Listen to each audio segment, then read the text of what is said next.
বিশ্বনবী জনাবে রাসূলুল্লাহ সাল্লাল্লাহু আলাইহি ওয়াসাল্লাম বলেন, শোনো, হাল আদুল্লুকুম আলা মা ইয়ামহুল্লাহু বিল খাতায়া ওয়া ইয়ারফাউ বিদ দারাজাত। এই আমার উম্মত, হাল আদুল্লুকুম, আমি কি তোমাদেরকে এমন কিছু কথা, এমন কিছু আমল কি তোমাদেরকে জানাইব না? হাল আদুল্লুকুম আলা মা ইয়ামহুল্লাহু বিল খাতায়া, তুমি তোমার দুনিয়াতে চলতে গিয়া যে সমস্ত ভুল তুমি করলা, অন্যায় করলা, পাপ করলা, এই সমস্ত পাপ সব আল্লাহ পাক রব্বুল আলামিন মাফ করে দিবেন। সমস্ত সাহাবে কেরাম রাদিয়াল্লাহু আনহুম আজমাইন বললেন, ক্বালু বালা, নবী গো, আপনি ওই সমস্ত আমলের কথা বলে দিন। বিশ্ব নবী সহজ সহজ তিনটা আমলের কথা বললেন। কয়টা আমল? ঘুমাই পড়ছেন? কয়টা আমল? তিনটা আমলের কথা নবী আমার বললেন। তিনটা আমলের মধ্যে একটা, প্রথম নাম্বার আমল নবী আমার বলেন, ইসবাবুল বুজু আলাল মাকারিম ওয়া কাসরাতুল খুতা ইলাল মাসাজিদ ওয়া ইনতিযারুস সালাতি বাদাস সালাম। বিশ্বনবী জনাবে রাসূলুল্লাহ সাল্লাল্লাহু আলাইহি ওয়াসাল্লাম বলেন, শোনো, প্রথম নাম্বার আমল হলো তুমি সুন্দরভাবে পরিপূর্ণভাবে ওযু করবা। কি করবা? ওযু বুঝুন তো কি করে?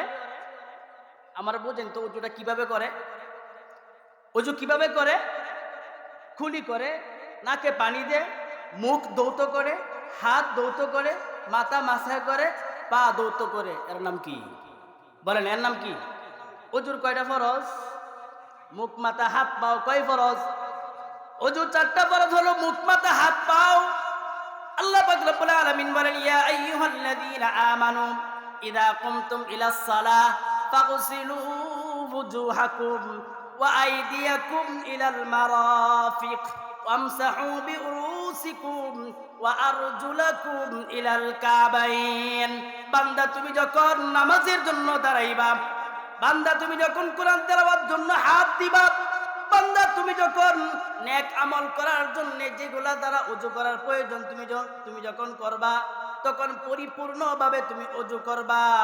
নবী আমার বলেন, ইসবাবুল ওযু আলাল মাকারিম, তুমি যদি পরিপূর্ণভাবে সুন্দরভাবে ওযুর হক অনুযায়ী ওযু করতে পারো, আমি রব্বুল আলামিন ওযুর পানির সাথে তোমার সমস্ত গুনাহ মাফ করে দিব।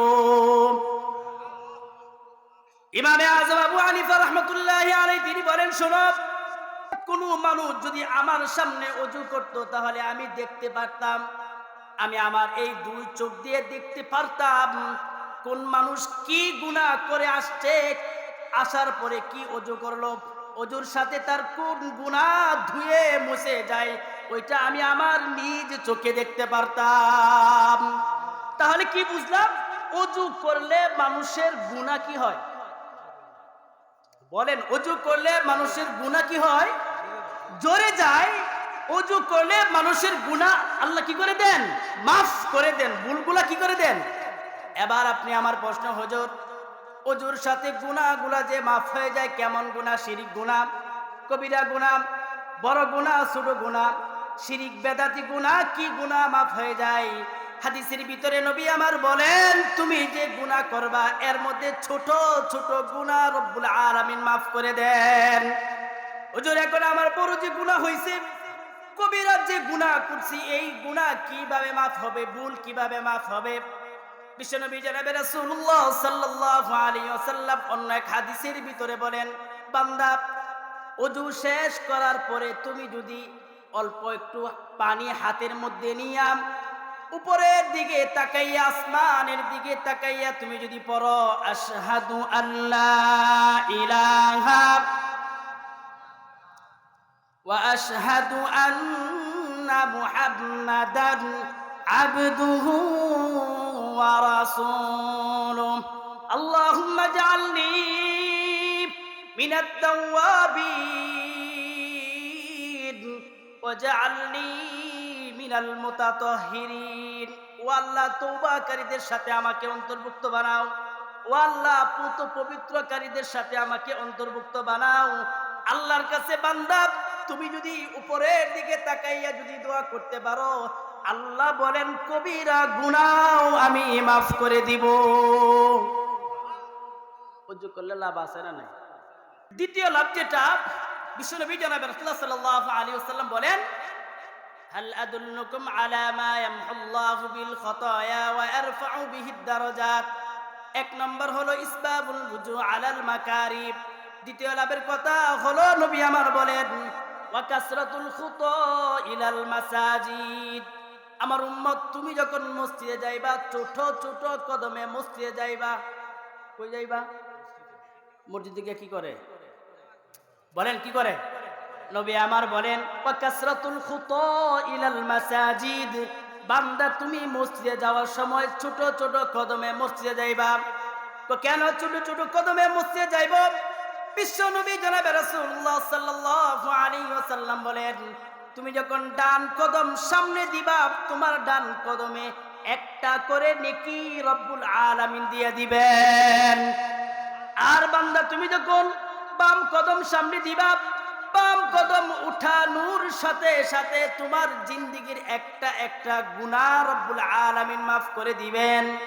বান্দা, 5 ওয়াক্ত নামাজে তুমি যতবার যাইবা, যতবার তুমি আসবা, প্রত্যেকটা কদমে কদমে রব্বুল আলামিন জিন্দেগীর গুনাহ মাফ করে দিবেন। তাহলে মাফ চাওয়ার, ভুলগুলা কমার একটা রাস্তা আছে না নাই? বাজারও না মসজিদ যাওয়ার দরকার আছে না নাই? আছে না নাই?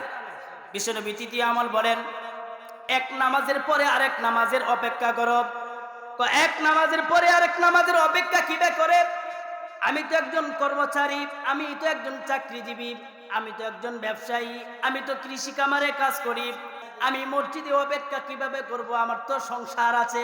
নবী আমার বলেন, না না, তুমি যেখানেই থাকো ওই জায়গা থেকে মসজিদে তোমার মন লাগাইয়া রাখো।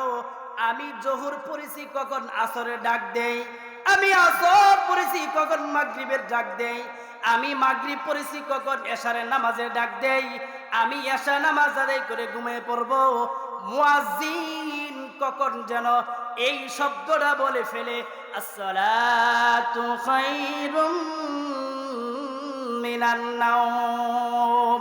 এ দুনিয়ার মানুষ, ঘুম থেকে কিন্তু নামাজ, কয় না, ঘুম থেকে কিন্তু নামাজ। তখন কিন্তু আমরা অনেকে আছি, কই আইয়ো যে সুন্দর মজার ঘুম, লেফের তোলে, আর সেরা বিদেশ থেকে কম্বলটা পাঠাইছি, 8-10 হাজার টাকা দাম কম্বলের, এমন কম্বল তোয়া এই নামাজও যাওয়া ভালা মানুষ না, যাওয়াই সম্ভব না। উঠে কোন সময়? সকাল 7টা-8টা, সকাল 7টা-8টা, অথবা তার চাহিদা অনুযায়ী উঠে। আমি যেটা বলবো আপনাকে, এটা হলো যে প্রত্যেকটা মানুষ যখন তার আপন স্থানে তাইকা, যখন মসজিদের জন্য তার মন লাগাইয়া রাখবে, আমি জোহর পড়ছি আসর অপেক্ষায়, আসর পড়ছি মাগরিবের অপেক্ষায়, মাগরিব পড়ছি এশার অপেক্ষায়, এশা পড়ছি আমি আবার ফজরের অপেক্ষায়, এইভাবে যখন সে অপেক্ষা করতে থাকবে, আল্লাহ রাসূল সাল্লাল্লাহু আলাইহি ওয়াসাল্লাম বলেন, তুমি মৃত্যুবরণ করতে দেরি হবে, তোমার জিন্দেগীর সমস্ত গুনাহ আল্লাহ মাফ করে দিবেন। সুবহানাল্লাহ।